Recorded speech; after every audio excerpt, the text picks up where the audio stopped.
Wednesday, and just making a pit stop here. Not exactly sure which part of town this is, but it's about a 4-hour drive from San Francisco to Lake Tahoe, and actually going to do a large family trip out there. Actually first time going to Tahoe, so should be a lot of fun. And it's actually, I think, a total of 19 of us. It's going to be 7 children, so quite a bit of a handful there. But my duty is actually to drive the senior locks, my parents and my sister-in-law's mom. And yeah, just about another hour drive out, and gonna go get settled in with the family, do some fun activities, and try to find the poker room at some point during this weekend.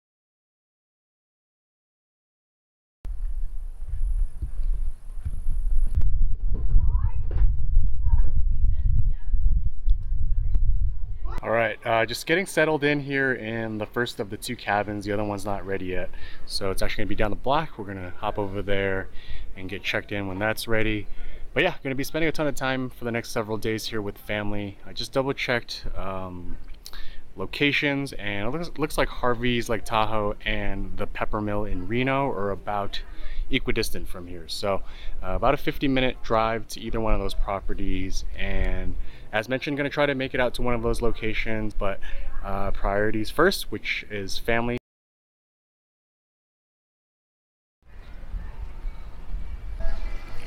All right, first time here at Harveys Lake Tahoe in the South Lake Tahoe area, and I drove over here from North Lake Tahoe. It's about 11:15 here on a Saturday night, and I've got my name up on 2 games, the 2-3 no limit and the 3-5. They've got 4 tables or so of the 2-3 game and 1 table of the 3-5. And yeah, I wasn't sure if I was gonna actually make it out to play some poker, given that it was a family trip, and of course family is priority over poker. And spent the first few days doing a bunch of fun outdoor activities. The outdoor scene isn't particularly my speed, but first time in Lake Tahoe, I can definitely appreciate the different sights and awesome weather. The family's been really great. We have a total of 19 of us here. Kudos to my family members, Alan and Neen, and my brother Steve and sister-in-law Christine for being the main chefs in the kitchen. They've been doing a fantastic job with prepping meals for everyone, and not an easy task when you have 19 people to look after. So kudos to those guys for the awesome food that we've been having throughout this trip. And yeah, in addition to the fantastic food, one of the awesome sites got to visit was at Squaw Valley.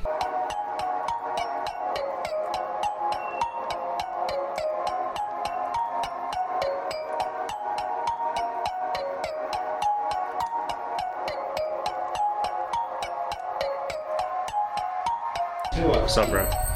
Back in 19?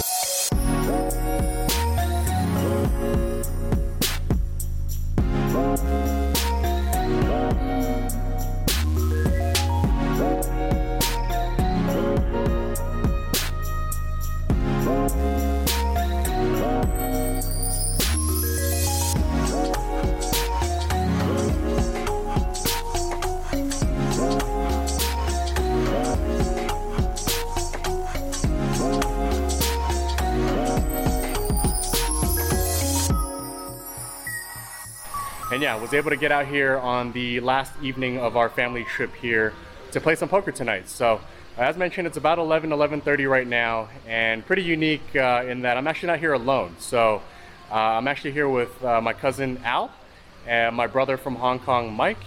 And didn't ever think this was gonna happen, but I'm actually here with my mom as well. So she wanted to make the trip out here to degen it up a little bit, play some slot machines, while the other 2 guys are gonna walk around, probably drink a little bit, and I'm gonna be playing some poker throughout. So not sure if my mom will make a cameo appearance on this vlog. We'll see if she makes a cameo appearance, but one thing's for sure is that we'll get some poker hands on here.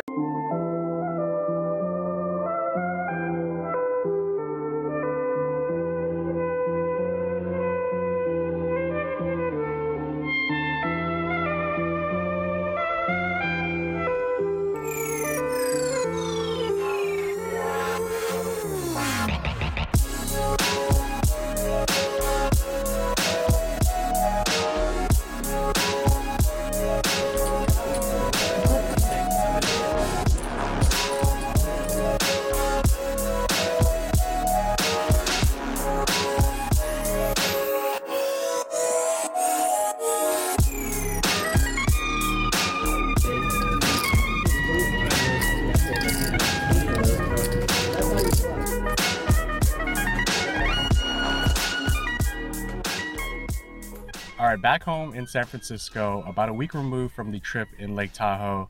And as per usual, I wanted to film the hand recaps on premise there, but played till pretty late and we had to check out rather early the following morning. So here we are. All right, so I hopped into the only 3-5 game in the room. It's a 10-handed game, which isn't ideal, but there were a variety of big stacks on the table in the neighborhood of $4,000 or $5,000. And so when I see stacks like that, it definitely looks like a good game to play. So I hopped in there for $1,000. In this first hand, there's an under the gun raise to $20, under the gun +1 calls. I'm in under the gun +2 with pocket eights. I make the call as well. Two middle position players call, the small blind calls, and then the big blind decides to put in a 3-bet to $115. He's got about another $330 back, and when it folds to me, it's not exactly the best stack size to be set mining here with my particular hand, but at the same time, pocket eights is sort of middle of the road, and it can be the best hand a decent amount of times, so I decided to make the call, and everyone else folds. The flop comes out 4-4 jack rainbow. He bets $150, and this is one of those kind of 50-50 spots. If he has an overpair, I'm essentially dead, but the fact that the board hasn't connected with an ace, king, or queen makes me feel like he can still have those hands in his range as well to be barreling off with a hand like ace, king, or ace, queens. That factor considered, I decide to make the call. The turn brings a 4 of spades, and he goes all in for $180, and essentially the same decision point as the flop. Either he's got some overcards here, or I'm pretty much dead in this hand. And given that it's $180, it's not a large amount to call. I also pick up what I believe is a little bit of a live tell. He's pretty nervous as he's waiting for me to make my decision. And given that I've never had any history with this player, I'm not exactly sure if the nervousness indicates a strong hand or a weak hand. Getting in a little bit of call stationing mode, I make the call. The river brings the last 4 in the deck, and now I'm just playing the board, but it doesn't matter because he has pocket queen. His queen plays in this hand, and he was way ahead throughout the hand. And yeah, just misread him from the start, but there's another pretty well-known Andrew in the poker vlogging world that I'm sure you all know. And at times he can get stationy himself. I think at least I'm in good company by being pretty stationy in this hand. So yeah, that's how the session started off, and admittedly probably a little bit eager given that time was a little bit of a constraint. Wasn't planning to play too long given that I had to make the drive back to San Francisco pretty early the following morning. Definitely played a few more hands than I would have normally played. Just to get some hands in. Not the ideal way to play. So yeah, just throwing in this next hand to sort of illustrate that point. There's an under the gun limp. I'm under the gun +2, and I limp along with jack 7 of diamonds. Small blind calls and the big blind checks. We go 4 ways to a flop of ace, jack 7, 2 clubs. Checks to me, I put out a bet of $15. Small blind and under the gun call. The turn brings a 6 of spades, which brings a backdoor flush draw. They both check it, and I put out a bet of $50. And everyone fold. Take my first winning hand down in Lake Tahoe. All right, this next hand, there's an under the gun raise to $20, under the gun +1 calls, and I'm under the gun +2 with pocket nines. And I think you can go either way here in terms of calling or raising. Up to this point, those two players have been playing fairly wide in terms of kind of the hands that I was able to see. And given that consideration, I'm looking to 3-bet here to play in position against those two players. So I raise it to $70. After putting in this 3-bet, the player to my left puts in a 4-bet to $170. Folds back to me, and I started this hand with about $800 effective. And given the price of just $100 more to call here, I'm not ready to fold. I make the call. We go heads up to a flop of 4-6-7 rainbow. I check it, and he decides to check back. Given that I have an overpair on this board and an ace and no picture cards come, feeling pretty good about having the best hand here. The turn brings an ace of spades, so not a good card here. I check, he puts out a rather large bet of $300. I just make the snap fold, and he was kind enough to show ace king offsuit. And yeah, loses hand here. I think the norm is that when you're out of position with a hand like pocket nines on that type of a flop, it's pretty standard to be checking, but I think sometimes donk leading can actually be a profitable play, but I don't know. We'll see if we can work that in maybe when it makes sense sometime down the road. All right, in this next hand, it's a straddle pot. I'm under the gun with ace 4 of clubs, and I raise it to $35. Middle position and the straddler call. We go 3 ways to a flop of king, jack, deuce, rainbow. It checks to me. I've got a range advantage here and some backdoor possibilities, so I decide to put out a C bet of $50, and the middle position player folds, and the straddler call. The turn brings an 8 of hearts. He checks it, and I pretty much miss everything here. I decide to check back. The river brings a 7 of hearts. He puts out a bet of $100, and I make the quick fold. All right, in this next hand, I'm under the gun with ace 8 of clubs, and I limp. Another non-standard play here. There's another limper, and middle position player raises to $30. There's 4 other callers, including myself. We go multi-way to a flop of ace 8 5 two spades, so I flop top two pair on this board. Checks to the initial raiser, who puts out a bet of $60, the button, and the big blind call. And I've only got about $450 here. I think it's a good amount of money in there, so I decide to just jam it. Folds back to the big blind, and he tank folds 5-6 of spades. He flopped bottom pair with a flush draw, and he didn't continue. Granted, he's behind there, but happy to take this one down uncontested. All right, it's a straddle pot. There's multiple limpers, and I'm in the big blind with queen jack of clubs. I think you can go either way in terms of calling or raising. Given that there's some weakness being shown by all the limpers, and because I have a hand that plays pretty well post-flop against most of the stacks who are pretty deep, I decided to put in a raise. I raised it to $90. It gets back to the small blind, who's the only small stack amongst the few of us in this hand, and he jams for $180. Good price for me here. I can't fold, so I make the call. The flop comes queen 9-7 with two spades. Good flop for me here. The turn brings a jack of diamonds, so I make two pair. Should be having him drawing dead most of the time here. And the river comes a 10 of hearts. And one of the worst cards here because it completes a one-liner to the straight, and he does have king 5 of spades. He takes this one down. He had a flush draw on the flop, so pretty much a coin flip situation. So lose this one. All right, this next hand is pretty interesting here. There's an early position raised to $30. Middle position player calls. I'm on the button with pocket queens, and I put in a 3-bet to $130. I've got another $700 in my stack. And only the early position player calls. He's pretty deep. He's got about 4,000 or 5,000. We go heads up to a flop of king jack 4, 2 diamonds. Checks to me, and I've got a pretty interesting decision point here. I can obviously check it back because I have position, but there's a variety of draws on this board I think I can get value from. And because I block hands like king queen, I think I would have heard from him if he had a hand like ace king. I don't really put him on a king here, so I think I can effectively bet my queens here for value. And that's what I go ahead and do. I down bet it to $80. And after thinking about it for quite a while, he jams me all in. And yeah, he's putting me in a really tough spot here.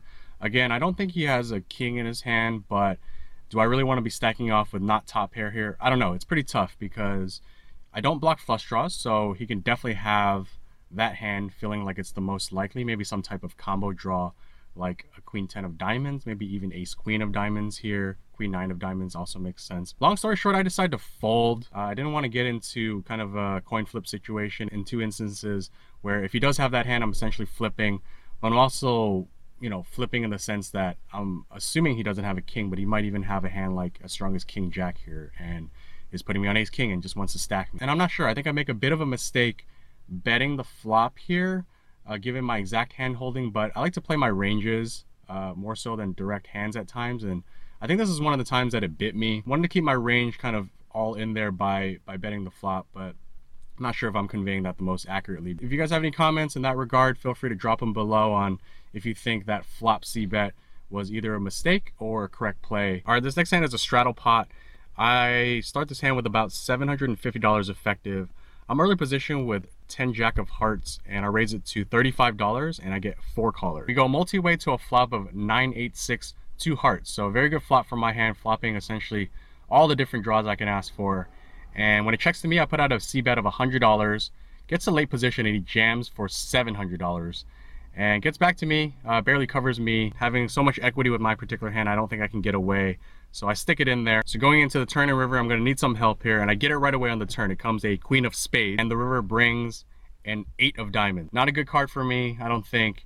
And that's confirmed when he turns over his pocket sixes. Lose this one here. Nice to have made it on the turn, but just couldn't dodge the river, and I lose a pretty big pot here. That wraps things up for about the 3.5-hour session played at Harveys Lake Tahoe. Was in the game for $1,800, out of the game for $0. So not exactly the best hourly rate. Definitely could have played a lot better, could have run better. But you know, these instances and these sessions happen, and just got to take it in stride. It's not going to be the last time I lose a session. Just going to chalk it up to another session, continue to focus on areas where I can improve and try to do better on the next session. All right, so that wraps things up for this vlog. Thanks for tuning in, and for the near 3,000 of you that subscribed to the channel. Took a little bit of a hiatus, and happy to be back making some videos after that little bit of rest. And so with that, I'll see you all on the next one.